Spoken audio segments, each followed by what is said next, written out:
Talagang hindi na maikakaila ang kasikatan ng K-pop superstars na BTS na pinagkakaguluhan ngayon sa buong mundo. Pero bago pa man sumikat, ilang beses na ring nakabisita ang boy group sa Pilipinas. Una noong 2014 para sa kanilang Red Bullet Tour, taong 2016 para sa BTS Live on Stage Epilogue Concert, at noong 2017 para sa Wings Tour naman ng grupo.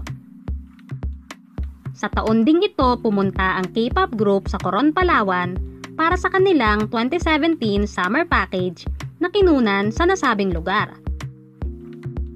Dito, ang BTS ay nag-enjoy sa iba't ibang activities kabilang na ang scuba diving kung saan nakakita sila ng grupo ng large saltwater predatory fish na barracuda na nagdadala daw ng swerte.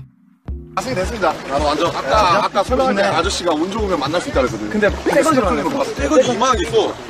버라쿠다 그거 담았는데 잘 담겼을지 모르겠지만 스쿠버가 다이빙 할 때 그걸 만나면 굉장히 행운이라고 했었는데 그걸 스노클링에서 이렇게 한 원어치 하거든요. 그래서 스노클링 하면서 바라쿠다를 만났죠. 아, 그래서 바라쿠다.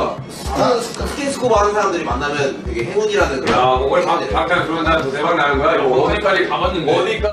Mula noon ay sunod-sunod na ang hit songs ng BTS at nanalo pa ng record-breaking na Top Social Artist Trophy sa Billboard Music Awards. Habang historic naman ang performance ng banda sa American Music Awards at naging kauna-unahang K-pop group din na nominate sa Grammy Awards. Bukod sa mga ito, ang boy band ay naging Goodwill Ambassadors din ng UNICEF at napasama pa sa Hall of Fame ng Guinness World Records.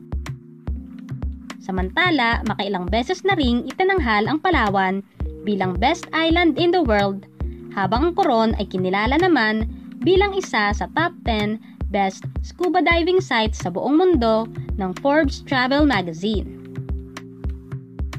Sa tingin nyo, lucky charm nga ba ng BTS ang Pilipinas?